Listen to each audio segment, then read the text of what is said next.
130 ہے ربیع الثانی شریف کی 14ویں شب 1446 ہجری۔ ہماری سورہ مائدہ شریف کی 93 آیات بینات مکمل ہو چکی تھیں۔ پیچھے اللہ تعالیٰ کی ذات اقدس نے جو آرام فعل ہیں ان کا اللہ تعالیٰ نے ذکر فرمایا کہ اللہ تعالیٰ کی ذات اقدس نے یہ جوا، یہ پنس ہے، یہ شراب وغیرہ تمہارے اوپر آرام کیے، اور میرے رسول کے اوپر کیا ہے کہ تمہارے تک یہ بات پہنچانا۔ پھر جو صحابہ پاک تھے انہوں نے کہا یا رسول اللہ، جو لوگ چلے گئے دنیا سے اور اس حالت کے اندر انہوں نے شراب استعمال کی تھی، تو لیس علی الذین آمنوا وعملوا الصالحات جناح فیما طعموا، یہ اللہ تعالیٰ کی ذات اقدس نے نازل فرمائی کہ جو کچھ وہ پہلے کھا پی چکے ان کے اوپر کسی قسم کا کوئی بلیم نہیں۔ اس کی وجہ یہ کہ اس وقت شراب مثل پانی کی ایک حلال چیز تھی، کوئی گناہ والی بات نہیں۔ اب آگے اللہ تعالیٰ کی ذات اقدس ایک اور آزمائش کا ذکر کرتے ہیں، فرماتے ہیں یا ایھا الذین آمنوا، اے ایمان والو، لیبلونکم اللہ بشیء من الصید، ضرور آزمائے گا تمہیں اللہ تعالیٰ کسی چیز کے ساتھ شکار سے، تنالہ ایدیکم، پہنچ سکتے ہیں جس تک تمہارے ہاتھ، ورماحکم، اور تمہارے نیزے، لیعلم اللہ من یخاف بالغیب، تاکہ پہچان کرا دے اللہ تعالیٰ اس کی جو ڈرتا ہے اس سے بن دیکھے، غیب کے ساتھ بن دیکھے۔ فمن اہتدی بعد ذلک فلہ عذاب عظیم، پس جو شخص حد سے بڑھے گا اس تنبیہ کے بعد تو اس کے لیے کیا ہے؟ دردناک عذاب ہے۔ دیکھیں، یہ جو عرب کے بادیہ نشین لوگ تھے، ان کا کسب تھا، ان کا مشغلہ تھا، ان کا کاروبار تھا شکار کرنا۔ تو یہ احرام کی حالت کے اندر احرام پہن کر اللہ تعالیٰ کی ذات اقدس نے ان کو شکار سے منع کیا، یہ ان کے لیے اللہ تعالیٰ کی ایک آزمائش تھی۔ اللہ تعالیٰ کی ذات اقدس کی ایک آزمائش تھی۔ ظاہری سی بات ہے، احرام پہنا ہوا ہے، سامنے غول کے غول پرندے، مرغابیاں، نیل گائیں وغیرہ وغیرہ یہ جا رہی ہیں، اور یہ شکار کے عادی بھی ہے، شکار کا ان کو شوق بھی ہے، شکار ان کی غذا بھی ہے، لیکن پھر بھی یہ سراپا ادب بن کر آنکھیں بند کر لیتے ہیں، ان کو جانے دیتے ہیں۔ تو یہ اللہ تعالیٰ کی آزمائش ہے، اور اس آزمائش کے اوپر یہ پورا اترنا ہے، ٹھیک ہے؟ یہ اللہ تعالیٰ کی آزمائش تھی۔ اچھا آگے بڑھیے، یا ایھا الذین آمنوا، اے ایمان والو، لا تقتلوا الصید وانتم حرم، لا تقتلوا الصید وانتم حرم، اے ایمان والو نہ مارو شکار کو جب تم احرام باندھے ہوئے ہوں، ومن قتلہ منکم متعمدا، اور جو قتل کرے شکار کو تم میں سے جان بوجھ کر، فجزاء مثل ما قتل من النعام، تو اس کی جزا یہ کہ اسی قسم کا جانور دے جو اس نے قتل کیا، یحکم بہ، یحکم ما قتل من النعام، یحکم بہ ذوی عدل منکم، فیصلہ کریں اس کا دو معتبر آدمی تم میں سے، ھدیا بالغ الکعبۃ، در حال کہ یہ قربانی کعبہ میں پہنچے، او کفارۃ طعام مسکین، یا کفارہ ادا کرے، وہ یہ کہ چند مسکینوں کو کھانا کھلائے، او عدل ذالک صیاما لیذوقہ، یا اس کے برابر روزے رکھے تاکہ چکھے، او عدل ذالک صیاما لیذوقہ، تاکہ چکھے، وبال امرہ، اپنے امر کا وبال، جو کام اس نے کیا ہے نا اس کا وبال چکھے، عفی اللہ عما سلف، معاف فرما دیا اللہ تعالیٰ نے جو گزر چکا، ومن عاد، اور جو پھر کے آیا یعنی دوبارہ کیا، فینتقم اللہ منہ، انتقام لے گا اللہ تعالیٰ سے، واللہ عزیز ذو انتقام، اور اللہ تعالیٰ غالب ہے، بدلہ دینے والے۔ دیکھیں، اگر کسی شخص نے شکار پکڑ لیا ہے، کسی شخص نے کیا کیا ہے؟ شکار پکڑ لیا، تو اب کیا کرے؟ اس شکار کو چھوڑ دے۔ شکار اگر اس نے پکڑ لیا تو اس شکار کو چھوڑ دے، لیکن اگر وہ شکار اس نے ذبح کر لیا یا مار ڈالا تو اس کی سزا کیا ہے؟ سزا یہ ہے کہ اسی طرح کا ایک جانور جس کی قیمت دو معتبر آدمیوں کے فیصلہ کے مطابق اس شکار کردہ جانور کے برابر ہو، خریدے، اسی طرح کا جانور کیا کرے؟ خریدے۔ قیمت کا فیصلہ کون کریں گے؟ دو معتبر آدمی، ٹھیک ہے؟ تو شکار کردہ جانور کے برابر ہو وہ خریدے، اور مکہ میں لا کر کیا کرے؟ اسے ذبح کرے، یا اس جانور کی قیمت کا غلہ لے کر غریبوں کے اندر تقسیم کرے۔ یعنی یہ جانور کتنی قیمت کا تھا اس کا فیصلہ تو دو آدمی کریں گے، اب دو آدمی جس وقت فیصلہ کریں گے تو اسی طرح کا جانور خرید کے اس طرح کا جانور یہ مکہ کے اندر بھیج دے، قربانی کر دے، یا پھر اس طرح اس کی جو قیمت ہے اس کے برابر کیا کرے؟ اس کا خوراک خریدے، غریبوں میں تقسیم کر دے۔ اچھا، جتنے غریبوں میں صدقہ فطر کی مقدار سے وہ غلط تقسیم ہوتا ہے اتنے روزے رکھے۔ پھر روزے کی اگر باری آئے چاند روزے رکھے، کتنے رکھے؟ دیکھیں نا، وہ جو غلط تھا تو صدقہ فطر کی مقدار سے وہ کتنے لوگوں کے اندر تقسیم ہو سکتا ہے؟ صدقہ فطر کی مقدار میں وہ اس طرح کرے کہ کتنے لوگوں کے اندر وہ تقسیم ہوتا ہے، تو جتنے لوگوں کے اندر تقسیم ہو سکتا ہے اتنے روزے رکھے۔ اور فقہی طور کے اوپر یہ بات بھی یاد رکھیں کہ احناف کے نزدیک قیمت میں مماثلت کافی ہے، یعنی اس کی قیمت بس جو جانور اس نے مارا ہے نا، بس اس کی قیمت اس کی مثل ہونی چاہیے۔ امام شافعی صاحب اور امام محمد صاحب رحمۃ اللہ تعالیٰ علیہ آپ کے نزدیک شکل و صورت اور قد و قامت کے اندر بھی مماثلت ضروری ہے، شکل و صورت اور قد و قامت کے اندر بھی مماثلت ضروری ہے۔ بہرحال امام اعظم کا قول کیا ہے؟ بس قیمت کے اندر ہی کیا ہے، اور یہ قرآن کی جو ظاہر آیت ہے تو یہ بھی اس طرح کہ فجزاء مثل ما قتل من النعام ہے، تو اس کی جزا یہ کہ اسی قسم کا جانور دے جو اس نے قتل کیا ہے۔ تو یعنی ظاہری جو الفاظ ہیں نا وہ تو سپورٹ کرتے ہیں امام محمد صاحب کو اور امام شافعی صاحب کو، لیکن قیمت اس کی برابر کی قیمت، ظاہری سی بات ہے کہ اصل مقصود کیا ہے؟ اصل مقصود یہ کہ وبال امر ہی، یعنی اس اپنے امر کا وہ وبال چکھے، اپنے امر کا جو کام اس نے کیے اس کا وبال چکھے۔ تو اب اس نے قیمت جو ادا کر دی ہے نا، تو بس شکل و صورت کے اندر اگر وہ برابر نہیں بھی ہے تب بھی اس نے قیمت ادا کر دی ہے۔ تو حضرت امام اعظم ابو حنیفہ رضی اللہ تعالیٰ عنہ آپ کی فقہ کے مطابق آپ کا قول درست معلوم ہوتا ہے۔ اچھا، پھر آگے اللہ تعالیٰ کیا فرماتا ہے کہ پھر دوبارہ اگر کرو گے تو پھر اللہ تعالیٰ کی ذات اقدس کیا ہے؟ بدلہ لینے والا۔ احل لکم صید البحر، حلال کیے گئے تمہارے لیے دریائی شکار، یعنی خشکی کا شکار تو تمہارے لیے منع ہے، خشکی کا شکار کیا ہے؟ تمہارے لیے منع ہے۔ احل لکم صید البحر، حلال کیے گئے تمہارے لیے دریائی شکار، لیکن دریائی شکار کر سکتے ہو۔ وطعامہ متاعا لکم، اور اس کا کھانا فائدہ اٹھاؤ تم۔ اچھا، حلال کیا گیا تمہارے لیے دریائی شکار اور اس کا کھانا، متاعا لکم، فائدہ اٹھاؤ تم، وللسیارۃ، اور دوسرے قافلے، وحرم علیکم صید البر، اور حرام کیا گیا تم پر خشکی کا شکار، ما دمتم حرما، جب تک تم احرام باندھے ہوئے، واتقوا اللہ الذی الیہ تحشرون، اور ڈرتے رہو اللہ سے جس کے پاس تم اکٹھے کیے جاؤ گے۔ جعل اللہ الکعبۃ البیت الحرام قیاما للناس والشہر الحرام، اور بنایا ہے اللہ تعالیٰ نے کعبہ کو جو عزت والا گھر ہے بقا کا باعث لوگوں کے لیے، نیز حرمت والے مہینوں کو بھی، ان دونوں کو اللہ تعالیٰ کی ذات اقدس نے کیا کیا ہے؟ بقا کا باعث بنایا۔ بقا کا باعث کس طرح بنایا ہے کہ والمراد بہ ما یقوم بہ امر الناس، ٹھیک ہے، سمجھ گئے نا، کہ اس سے مراد یہ کہ جس کے ساتھ لوگوں کا قوام ہوتا ہے، جس کے ساتھ لوگوں کی بچت ہوتی ہے، جس کے ساتھ لوگوں کی حفاظت ہوتی ہے۔ کس طرح کہ کعبہ مقدسہ تکوینی اور تشریحی دونوں لحاظ سے حفاظت اور بقا کا ذریعہ۔ تکوینی لحاظ سے تو اس طرح کہ اللہ تعالیٰ کی ذات اقدس نے اس کی عزت اور اس کی عظمت لوگوں کے دلوں کے اندر مستحکم کر دی۔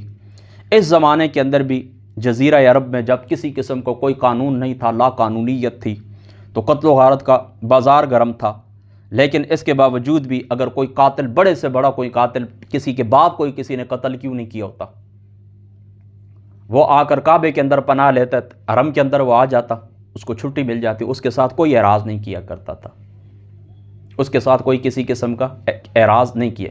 یہ ہے تکوینی طور کے اوپر بقا کا باعث۔ اچھا، اسی طریقے سے ارد گرد بھی دیکھیں کہ جہاں پر لا قانونیت تھی، اسی طریقے سے صحرا تھا، ریگستان تھا، لیکن اس کے باوجود بھی یہ مکہ پاک یا حرم کیا تھا؟ کعبہ شریف، یہ ایریا کیا تھا؟ منڈی یہاں پر باقاعدہ لگتی تھی، تجارتی منڈی تھی مکہ پاک۔ اچھا، عرب کے گوشہ گوشہ سے لوگ یہاں پر آ کر جمع ہوتے، یہاں پر کاروبار کرتے۔ یہ ابراہیم علیہ السلام کی وہ دعا ہے کہ فجعل افئدۃ من الناس تہوی الیہم وارزقھم من الثمرات۔ یہ تو تکوینی اس کی برکت تھی کہ یہاں پر کاروبار کا ہونا، یہاں پر پھلوں کی کثرت، یہاں پر اس طرح کے لوگوں کا امن پکڑنا، بڑے سے بڑا گناہگار یہاں پر آ کر مامون ہو جاتا ہے، یہ تو اس کی تکوینی برکت تھی۔ اور تشریعی برکت کیا تھی کہ یہاں پر عبادت کی جاتی ہے، یہاں پر لوگ طواف بیٹھتے ہیں، دنیا کا جس کونے کے اندر لوگ بیٹھے ہوئے ہیں تو یہاں پر کعبہ شریف کی طرف منہ کر کے نماز پڑھتے ہیں، دنیا کے کونے کونے سے۔ اور یہ بات اللہ تعالیٰ کے علم مبارک کے اندر تھی، علم مبارک کے اندر تھی اللہ تعالیٰ کے علم کے اندر تھی یہ بات، علم الہی کے اندر یہ بات پہلے سے تھی کہ یہاں سے ایک عالمگیر ہدایت کا چشمہ پھوٹے گا، یہ جگہ حضور محمد مصطفیٰ صلی اللہ تعالیٰ علیہ وآلہ وسلم کا مولد اور مسکن بنے گی۔ تو سارے جہان کا شرف اللہ تعالیٰ کی ذات اقدس نے پھر اسی جگہ کو عطا فرما دیا۔ تو یہ اس کی تشریعی برکت بھی ہے، تکوینی برکت بھی ہے۔ یہاں کے کھانے، یہاں کے پھل، یہاں کے کاروبار، یہاں کا جائے امن ہونا، یہ اس کی تکوینی برکت ہے۔ اور تشریعی برکت کیا ہے؟ نماز، روزہ، عبادات، دنیا کے مسلمانوں کا قبلہ ہونا۔ پھر سن لے، جعل اللہ الکعبۃ البیت الحرام قیاما للناس والشہر الحرام، اور اسی طریقے سے یہ جو 4 مہینے ہیں نا حرمت والے، 4 مہینے جو حرمت، یہ بھی قیام کا باعث ہے۔ ظاہری سی بات ہے کہ جہاں پر چاروں طرف سے قتل و غارت کا بازار ہوتا ہے، تو یہ 4 مہینوں کے اندر لوگ سکون کے ساتھ اپنا کام کرتے ہیں، جن میں ایک محرم ہے، رجب شریف ہے، اور ذیقعدہ اور ذیلحج شریف۔ ان 4 مہینوں کے اندر پرسکون ماحول ہوتا ہے، کوئی کسی قسم کا تعرض نہیں، رم والے مہینوں کے اندر کوئی کسی قسم کی لڑائی نہیں ہوتی۔ یعنی یہ ان کے قیام کا ذریعہ ہے نا، یعنی کعبہ شریف بھی اور یہ حرمت والے 4 مہینے بھی، حرمت والے 4 مہینے بھی۔ اور تاریخ مکہ کے اندر یہ آتا ہے کہ یہ جو تھے ہاشم، حضور علیہ الصلوۃ والسلام کے جد کے اندر جو آتے تھے، ان کا نام عمر تھا۔ اچھا، ہاشم پتہ چورے کو کہتے ہیں، اور ہاشم اس میں فاعل ہے نا، چورا کرنے والا۔ یہ چونکہ وہ جو آتے تھے نا زائرین حج کے لیے، تو ان کو وہ کھانا بھی کھلاتے تھے، رفادہ، اور یہ ساری میں آپ کو بتا چکا ہوں، رفادہ سقایا کی تعریف میں آپ کو بتا چکا ہوں۔ ساتھ یہ بھی ہوتا تھا کہ جس سال کا سالی تھی تو انہوں نے بڑا چورا کر کے لوگوں کو، چوری بنا کے لوگوں کو کھلائی تھی، جس کے اندر گوشت شامل تھا۔ تو یہ ہاشم جو تھے نا، تو انہوں نے باقاعدہ روم کی حکومت سے بھی اور ابشا کی حکومت سے بھی، ابشا کے اوپر اس وقت یہ ایرانی تھے، اور روم کے اوپر جو تھے تو وہ کرسچن تھے، تو ان سے باقاعدہ وہ حاصل کیا ہوتا، برات نامہ حاصل کیا ہوتا کہ تجارتی ان قافلوں کے ساتھ کوئی بھی نہیں چھیڑے گا۔ اور اسی طریقے سے ان کو جیران اللہ بھی کہا جاتا تھا، جیران اللہ، اللہ تعالیٰ کے پڑوسی، چونکہ کعبہ شریف کی عظمت لوگوں کے دلوں کے اندر بیٹھی ہوئی تھی، اس لیے ان کے ساتھ کوئی کسی قسم کا کوئی وہ کیا کہتے ہیں کہ چھیڑا چھاڑی نہیں کیا کرتے تھے۔ لوگ آتے تھے، تجارت کرتے تھے، تجارتیں ہوتی تھیں، ان قافلوں کو کوئی نہیں چھیڑا کرتا۔ تو یہ 4 مہینے بھی اور اسی طریقے سے کعبہ شریف بھی، اس کو اللہ تعالیٰ کی ذات اقدس نے کیا قیام کا ذریعہ بنایا ہے۔ اچھا، ذالک لتعلموا ان اللہ یعلم ما فی السماوات و ما فی الارض وان اللہ بکل شیء علیم۔ جو عزت والا گھر بکا کیا مل رہا ہے، والہدی والقلائد، اور حرم کی قربانی اور گلے میں پٹے پڑے ہوئے، ذالک لتعلموا ان اللہ یعلم ما فی السماوات و ما فی الارض وان اللہ بکل شیء علیم، تاکہ اچھا جانوروں کو، تاکہ تم خوب جان لو کہ یقیناً اللہ جانتا ہے جو کچھ آسمان میں اور جو کچھ زمین میں، اور یقیناً اللہ تعالیٰ ہر چیز کو خوب جانتا ہے۔ ظاہری سی بات ہے، یہ اللہ تعالیٰ کے علم محیط کی دلیل ہے۔ اللہ تعالیٰ کے علم شریف کے اندر یہ بات تھی کہ اگر یہ 2 چیزیں یہاں پر نہ ہو، یعنی کعبہ بھی نہ، حرمت والے مہینے بھی نہ، تو یہاں پر تو زندگی ممکن نہ ہو، اور یہی جگہ مولد اور مسکن بننی تھی، عالمگیر ہدایت یہی ہے، مصدر کائنات ہے۔ اللہ تعالیٰ کی ذات اقدس نے یہاں سے یہ زمین کو پھیلایا ہے، تو اسی کے اندر پھر اللہ تعالیٰ کی ذات اقدس کے یہ علم کے اندر تھا، اس لیے اللہ تعالیٰ کی ذات اقدس نے اس جگہ کا انتخاب فرمایا۔ تو یہ اللہ تعالیٰ کے علم محیط کے اوپر بھی دلیل ہے، کیونکہ یہ لوگ لوٹ مار کے عادی تھے، ٹھیک ہے، ہاں، حرمت والے مہینے بھی نہ ہوتے، کعبہ بھی نہ ہوتا، تو یہاں پر نظام زندگی نہیں چل سکتا۔ اعلموا ان اللہ شدید العقاب، خوب جان لو کہ اللہ تعالیٰ سخت سزا دینے والے، وان اللہ غفور رحیم، اور اللہ تعالیٰ بخشنے والا بھی ہے۔ ہاں، ترغیب بھی اور ترغیب دی۔ ما علی الرسول الا البلاغ، نہیں ہمارے رسول پر کوئی ذمہ داری سوائے پیغام پہنچانے کے۔ واللہ یعلم ما تبدون وما تکتمون، اور اللہ جانتا ہے جو تم ظاہر کرتے ہو اور جو کچھ تم کیا کرتے ہو، چھپاتے ہو۔ قل لا یستوی الخبیث والطیب، آپ فرما دیجئے نہیں برابر ہو سکتا ناپاک اور پاک۔ ولو اعجبک کثرت الخبیث، اگر حیرت میں ڈال دے تجھے ناپاک کی کثرت۔ فاتقوا اللہ، سو ڈرتے رہو اللہ سے اے عقل والو، فاتقوا اللہ یا اولی الالباب لعلکم تفلحون، سو ڈرتے رہو اللہ سے اے عقل والو تاکہ تم نجات پا جاؤ۔ یعنی اللہ تعالیٰ کی ذات اقدس نے نبی پاک صلی اللہ تعالیٰ علیہ وآلہ وسلم کو ارشاد فرما کہ آپ اپنی امت کو بتائیں کہ یہ کفار کی جاؤ اشمت، یہ مال و دولت دیکھ کے تم پریشان کبھی نہ ہو، خبیث اور طیب کبھی بھی ایک نہیں ہو سکتے۔ ہاں، وہ ناپاک دولت، ناپاک مال، اور تم کیا ایمان کی دولت سے مالا مال ہو، کبھی بھی وہ تمہاری برابری نہیں کر سکتے۔ مومن، عاصی، مسلمان، گنہگار، خبیث، طیب، حلال، حرام، مطیع، عاصی، سب اس کے اندر آ جاتے ہیں، ٹھیک ہے۔ قل لا یستوی الخبیث والطیب ولو اعجبک کثرت الخبیث فاتقوا اللہ یا اولی الالباب لعلکم تفلحون۔ یا ایھا الذین آمنوا لا تسألوا عن اشیاء، اے ایمان والو مت پوچھا کرو ایسی باتیں کہ اگر ظاہر کی جائیں، ان تبد لکم،